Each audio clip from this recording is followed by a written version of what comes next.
Have you ever felt like life was falling apart?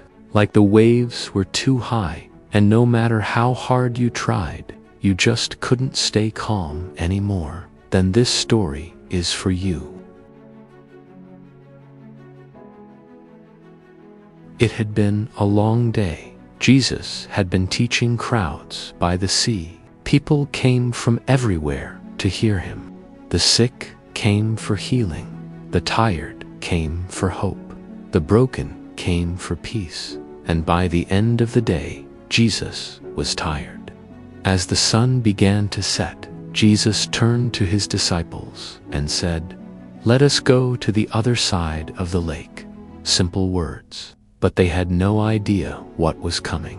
The disciples stepped into the boat. Some of them were fishermen. This water was familiar. They had crossed this sea many times before. At first, everything felt normal. The water moved gently. The air was calm. The sky was quiet. And Jesus, he fell asleep right there in the boat, peacefully sleeping. The disciples probably thought, this will be an easy trip, but life changes quickly, doesn't it? Sometimes everything feels okay, and then suddenly everything changes. Without warning, the wind grew stronger, the sky darkened, the waves became violent, water crashed into the boat, the calm sea turned dangerous. The disciples tried to stay in control. They pulled ropes, moved faster, worked harder, but the storm only grew worse. The boat filled with water, fear filled their hearts. And here is something important. These disciples were experienced fishermen. This was not a small problem. Even they were terrified. Maybe some shouted, "We're not going to make it. Do something. Why is this happening?" And in the middle of all that chaos, Jesus was still sleeping. Can you imagine that? The disciples were panicking. The storm was raging, and Jesus was asleep. Finally, they woke him, and they cried out, "Teacher, don't you care if we drown?" Maybe they felt forgotten. Maybe they felt abandoned. Maybe fear made them wonder if Jesus even cared. Jesus stood up. The wind was still roaring. The waves still crashed. The storm was still loud. But then Jesus spoke, not to the disciples, to the storm. He said, "Peace, be still." And immediately the wind stopped. The waves settled. The sea became calm. Just like that.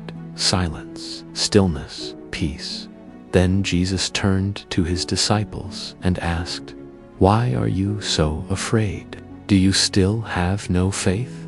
The disciples looked at each other in amazement, and they whispered, "Who is this? Even the wind and waves obey him." Maybe your storm does not look like the sea. Maybe your storm is invisible. Stress, bills, fear of the future, family problems, loneliness, anxiety, bad news, depression, a prayer that still feels unanswered. Maybe life feels heavy right now. And if you are honest, maybe you feel like the disciples, afraid, tired, overwhelmed. Maybe you have even prayed, "God, do you care? Where are you? Why does it feel like you are silent?" But listen carefully. Just because Jesus was silent did not mean he was absent. He was still in the boat. And if Jesus is in the boat, the storm does not get the final word. Sometimes God calms the storm. Sometimes God calms us inside the storm. But either way, he stays with us. The disciples thought the storm meant danger. But Jesus used the storm to teach trust. Because faith does not grow when life is easy. Faith grows when life feels uncertain. When you cannot see the future but still choose to trust. When the waves feel bigger than your strength, but you hold on to God anyway. And maybe today you needed this reminder. Fear is loud, but Jesus is stronger. Maybe life feels too much right now. Maybe you are exhausted. Maybe your heart feels like a storm. But hear this today: the storm is not bigger than God. The waves do not scare him. The wind still obeys his voice. And the same Jesus who stood in that boat stands with you now. So, if your heart feels overwhelmed, pray this simple prayer: Jesus, speak peace to my storm, and trust this: even when life feels out of control, you are never alone, because the one who calms storms is holding you. Amen.